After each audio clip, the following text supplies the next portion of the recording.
नमस्कार प्रणाम भैया, हम वीरेंद्र यादव बीरू।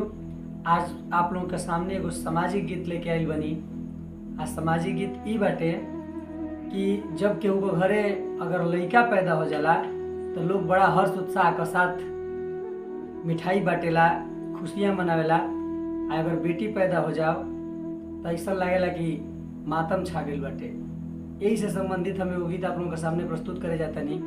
अगर ये गीत आप लोगों के अच्छा लगी तो लाइक करब जा, शेयर करब जा।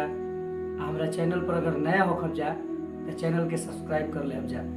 आई जा एगो सामाजिक गीत सुनाए जा रहल बनी आप लोग के कि अरे भइला प बेटा बाजे सुर हो बजानवा, आ बेटी भइला प टूटे मनवा हो बोल काहे।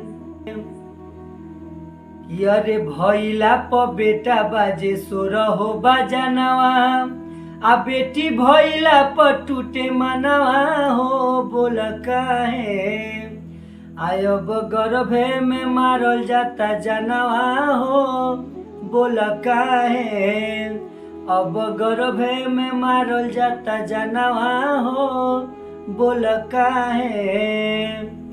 कि आखिर बेटिए त होली कहियो केहुए के माई, आ जब ना मैये रही त बेटा के जनमाई। आखिर बेटिए त होली कहियो केहुए के माई, आ जब ना मैये रही त बेटा के जनमाई। अरे जे करे से भइल बाटे सगरो जहानवा, आ ओकरे लियात बपरनवा हो बोल काहे। आयब गर्भे में मारल जाता जानवा हो बोल काहे। अब गर्भे में मारल जाता जानवा हो बोल काहे।